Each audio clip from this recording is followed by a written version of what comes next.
politique des franchises douanières et des exemptions de taxes et d'impôts octroyées aux nantis d'Haïti. Pour comprendre comment les hommes d'affaires haïtiens sont méchants et inconscients, il faut questionner les pactes secrets passés entre ces messieurs et dames et les responsables de l'État haïtien concernant les franchises douanières et les exemptions de taxes et d'impôts durant ces 30 dernières années. Au premier trimestre de l'année 2012, les départements du commerce et du Trésor américains ont publié un rapport d'enquête sur les citoyens américains résidant en Haïti et qui sont dans les affaires. L'enquête a révélé que les citoyens américains en Haïti bénéficient de franchises douanières s'élevant à $1 milliard l'an et d'un montant de $1,4 milliard sur les exemptions sur les autres taxes et impôts sur le revenu. L'État haïtien a un manque à gagner de $2,4 milliards par an en octroyant des privilèges à la classe des nantis. Il faut rappeler à tous que $2,4 milliards équivalent au budget de la République d'Haïti. Voilà pourquoi à partir de 2014, le département d'État américain a décidé de réduire les aides octroyées à Haïti et de couper certaines subventions. Les États-Unis d'Amérique jugent que l'État haïtien devrait faire un meilleur travail de collection de taxes et d'impôts. Depuis 2016, l'USE avait signifié au gouvernement provisoire de Jocelyn Prévert que les réductions d'aide allaient venir. C'est dans cette optique que des économistes comme Wilson Lalo choisissent de dresser un budget en augmentant les taxes et impôts des éléments de la classe moyenne et des masses populaires. Le pouvoir en place a fait le choix de ne pas entamer des réformes fiscales. Dans ce bref article,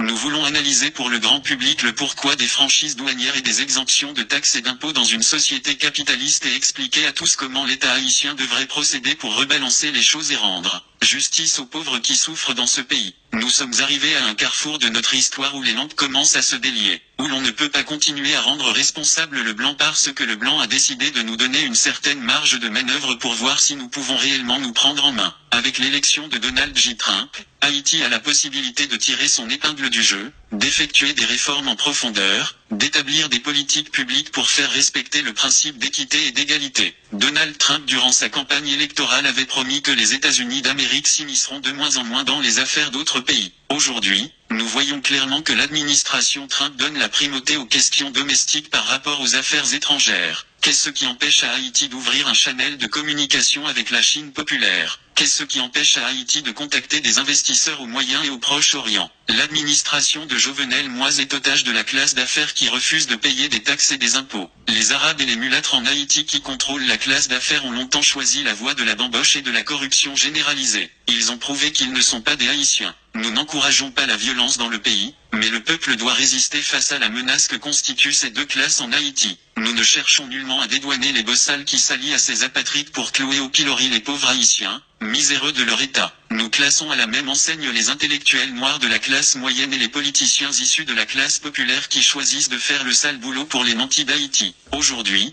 nous devons poser la question de Dessalines, et les noirs dont les pères sont en Afrique, n'auront-ils rien? Haïti, depuis belle lurette a choisi la voie de la libre entreprise et de la démocratie, mais les acteurs dits capitalistes refusent de jouer le franc jeu. La capacité de l'État à collecter des taxes et des impôts est inhérente au régime démocratique et au mode de production capitaliste. Comment est-ce qu'un État peut fonctionner, peut investir dans les infrastructures s'il détermine à exonérer un groupe de citoyens devant le fisc? C'est un crime quand on sait que ce groupe de citoyens a les moyens pour faire marcher l'économie et la machine étatique. Pourquoi accorde-t-on des franchises douanières et des exemptions de taxes et d'impôts? Les franchises douanières et les exemptions de taxes et d'impôts sont accordées pour stimuler les hommes d'affaires et les entreprises à fonctionner et investir leurs profits pour créer des emplois et faire rouler l'économie nationale. Aux États-Unis d'Amérique, les entrepreneurs bénéficient de ces exemptions parce qu'ils investissent leurs profits à créer des emplois pour les éléments de la classe moyenne et le peuple en général. Il y a des mécanismes mis en place pour déterminer si un entrepreneur investit ou non ou s'il mérite de recevoir les exemptions en franchise douanière, sur les taxes et les impôts à payer. Que se passe-t-il en Haïti?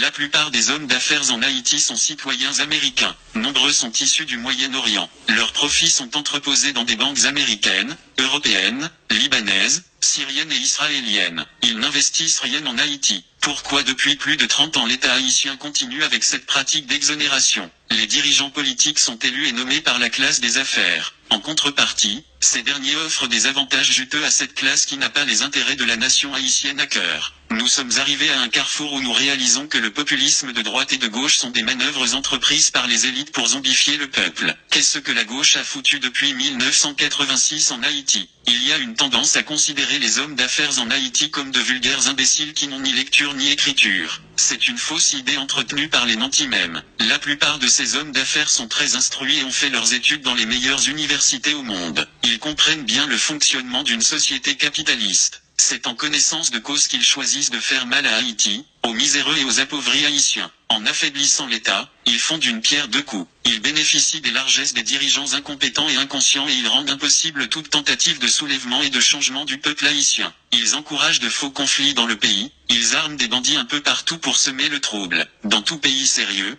quand l'État faillit à sa mission, ce sont les élites qui se réunissent pour restructurer l'État. En Haïti, ce sont les élites qui affaiblissent l'État même. Elles jouent sur la précarité et sur l'ego surdimensionné des gens pour établir un système de corruption qui fait leur jeu. Dans quel pays au monde est-ce qu'une bourgeoisie choisirait de fonctionner dans la crasse ? Les hommes d'affaires sont en transit en Haïti. Ils font de l'argent dans le pays, mais leurs investissements sont ailleurs. Ils n'ont aucun intérêt comme des crises cardiaques, des AVC, ils meurent avec leur argent en poche. Le problème avec ces messieurs et dames c'est qu'ils n'éprouvent aucun sentiment nationaliste. Leur maladie est devenue contagieuse puisque la classe moyenne tend à émuler leur comportement suicidaire. Nombre d'Haïtiens ont des